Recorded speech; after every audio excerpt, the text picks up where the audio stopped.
Hi,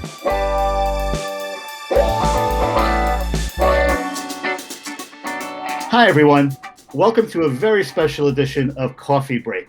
As you might have noticed, this is not Steve Barrett, your usual host. I'm Gideon Fiddles. I'm managing editor of PR Week. But that's not why this is such a special version of Coffee Break. Our guest is a wonderful communicator that I've known for years who has the absolute perfect surname for this. Her name is Amanda Coffey, and she's the senior manager of global corporate comms at PayPal. Amanda, it's so nice to see you, and thank you for joining me for this coffee break. Yeah, Gideon, this is such a treat. It's so special. It's crazy that last year you were hosting an event in San Francisco. And just a couple months later, two of the people who were at that event are now on our team at PayPal. So it goes to show you that those kind of like in-person interactions, especially that your brand curates, are so important. So it's just like really nice to connect, really nice to talk about like the new state and how people can kind of keep up that networking and connectedness in our new virtual world. Actually, yeah, and I appreciate that. And you and I were just joking before we started recording this that I'd seen you in person a lot when we lived 3,000 miles apart from each other. But now that we both live in the same city, this is the first time I'm seeing you this way. Very, very strange times indeed. And actually, that kind of segues into my first question for you. You actually picked up, you were living in San Francisco for a while, and then you actually moved all the way across the country to New York just at the opportune time when this all hit. So I'd really like you to tell our audience a little bit about what their transition was like to a new city under COVID-19 lockdown. Yeah, it's been like an interesting adventure. So I got married in September and had always lived in San Francisco. I went to UC Berkeley. It's a great place if you want to get into tech. PayPal increasingly is seen more and more in like the finance sector. So a lot of our beat reporters are under like the banking vertical. So a lot of them are out here in New York. It so happens my husband also works in finance. So I kind of pitched him. I've always wanted to live in New York to make the move to New York. So we did that at the end of January. My husband was convinced he wanted to live in Brooklyn. He really had never been. So we did a month in Brooklyn. We did a month in the Lower East Side, like right near Katz Deli, like a really classic part of New York. And then, as I think a lot of us know, especially in New York, lockdown happened really quickly. PayPal really cared about our safety and made sure we were set up to work from home. So I was working from home first. And then I kind of remember there was this day in the kitchen where I looked around and I was like, we don't have a cutting board. I definitely should get some dried bulk goods. You're in New York, your lifestyle is very like you're not home, and especially if it's an Airbnb. So it was definitely a pivotal moment. And when we finally secured permanent housing, we quite literally walked to our new spot, because at that point you really didn't want to get in an Uber. You definitely didn't want to get on the subway. And if you told me I'd get married, move to New York, and be walking my belongings across the city in a very empty city, I would have thought you were crazy a couple months ago. Well, at least New York doesn't have the hills that San Francisco does. It would have been more difficult doing it that way, don't you think? Yeah. So okay, obviously personal life, very, very interesting transition to New York, but what about your work life? I mean, you're still working remotely 100%. What's obviously moving to a new city and adjusting to a new working way of living is obviously very different. Add on top of that COVID-19 and the lockdown. How has that been like? What's the transition been like for you? Yeah, it's been interesting because I think out of anyone on our team, I do the most like traditional media relations. So a lot of that, especially in New York, is getting lunch, getting coffee, connecting with people. And really that's gone out the door. So I think I really had to find new ways of connecting with people, sparking interest. And I feel like it's been really encouraging that people are now more open to like a Zoom connect, where before I didn't really like ask reporters or peers at other companies to get on a Zoom if they hadn't met me, and people are more open to it. But yeah, it's 100% work from home. My husband's actually now back in the office, so that's nice. He took over our TV area as his workstation. And I think the biggest learning I've had is to have one kind of break in the day. So if it's like at this time I go on a walk or I leave the house, otherwise it just kind of all blurs together.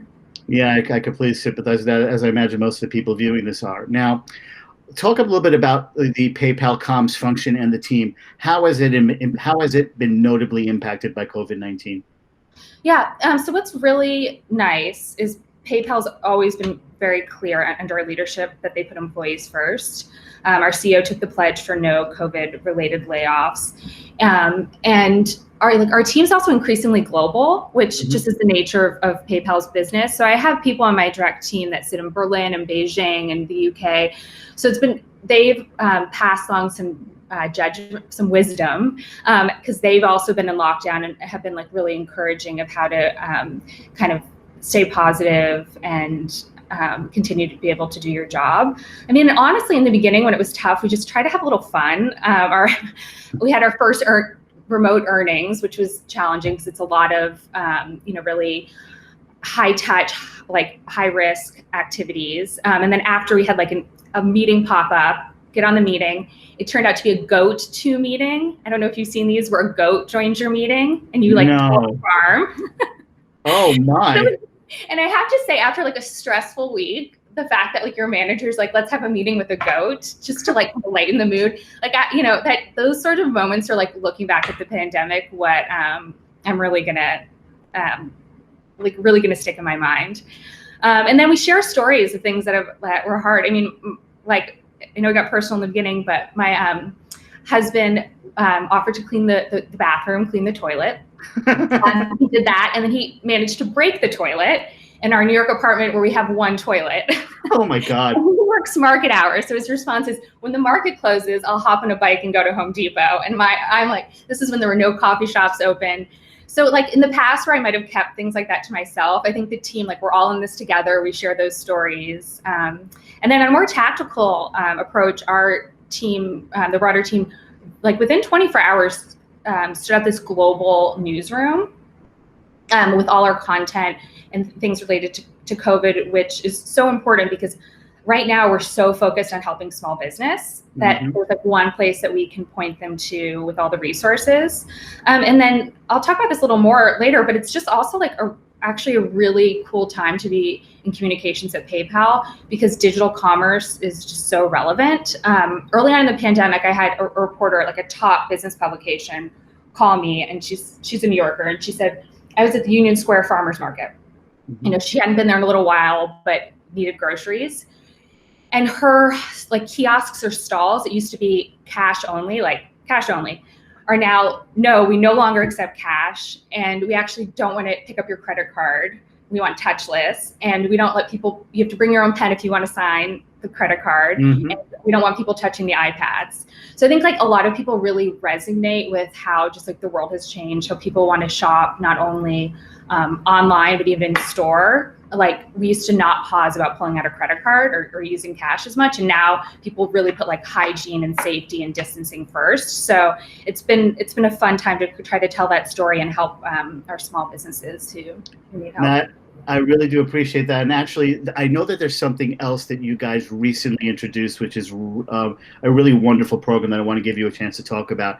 On June 11th, if I'm not mistaken, PayPal announced a $530 million investment in Black-owned businesses.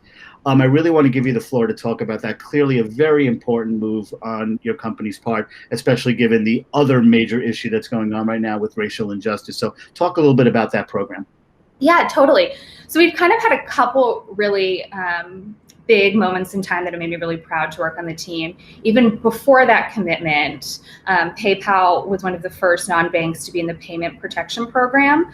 So actually to date, we've helped give $2 billion worth of loans to small businesses. And I've had the chance to speak to these small businesses because they've spoken to media or they saw about it in a media hit and reached out. And a lot of times it's like someone who has they have one employee or it's just them and they just needed $4,000, $10,000, $20,000 to make payroll. So it's just like really inspiring. It really brings to life what's going on with the pandemic. And yes, tied to the Black Lives Matter movement and just kind of how PayPal really identified as not only an organization that stands up for our Black employees in the Black community, but is like, in fact, anti-racist, like we want to be part of the fight. So the $530 million commitment, what's like really unique is the vast majority of it, so the $500 million is investments in Black-owned businesses. So we want to invest in them and share in their success.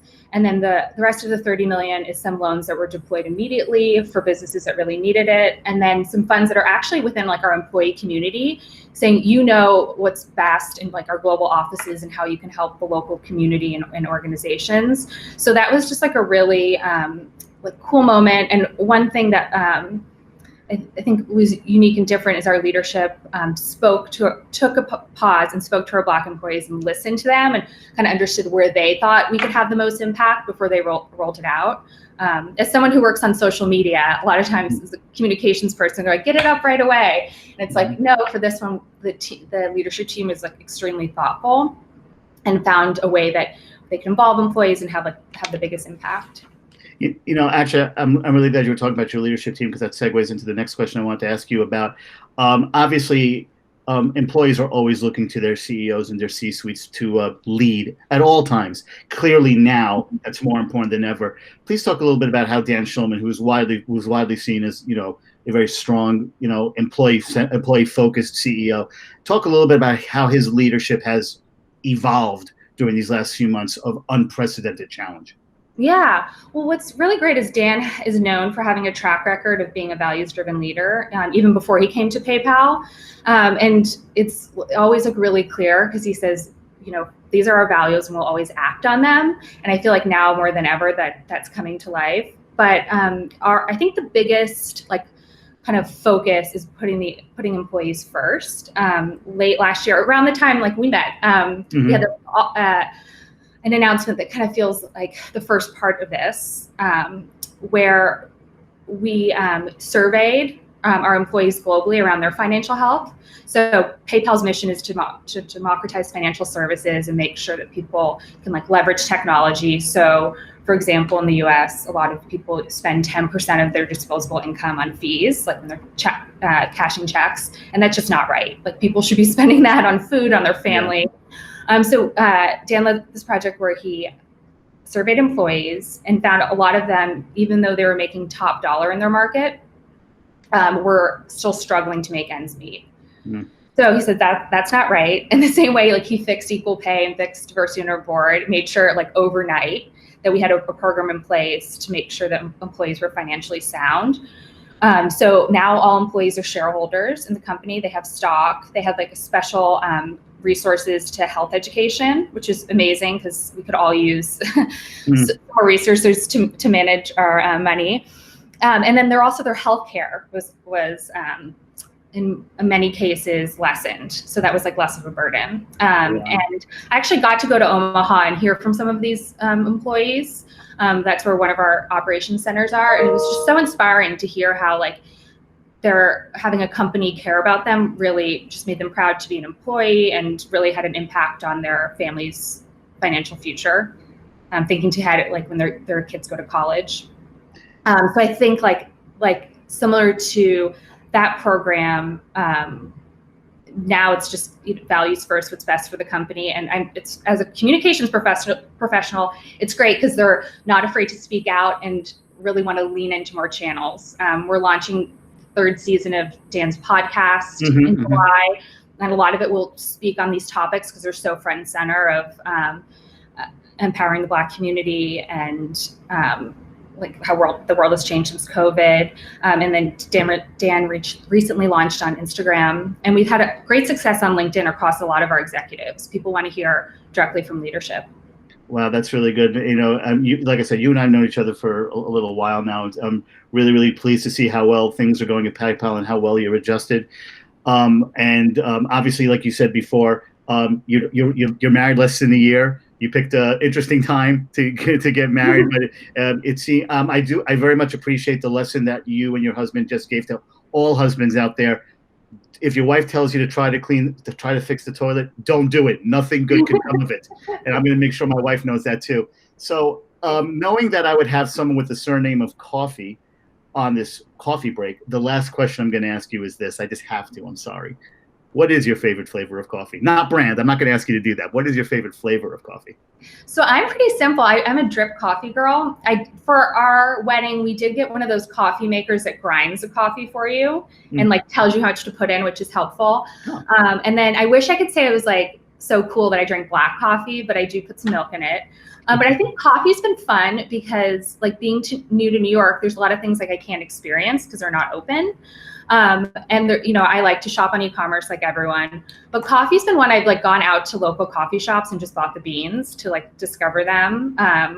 We finally made it up to Central Park, so into Zabar's to get some coffee, and that's like a treat. So it's when things do start opening up, I can get like, you know, an actual macchiato in the cafe, but for now it's just a pickup.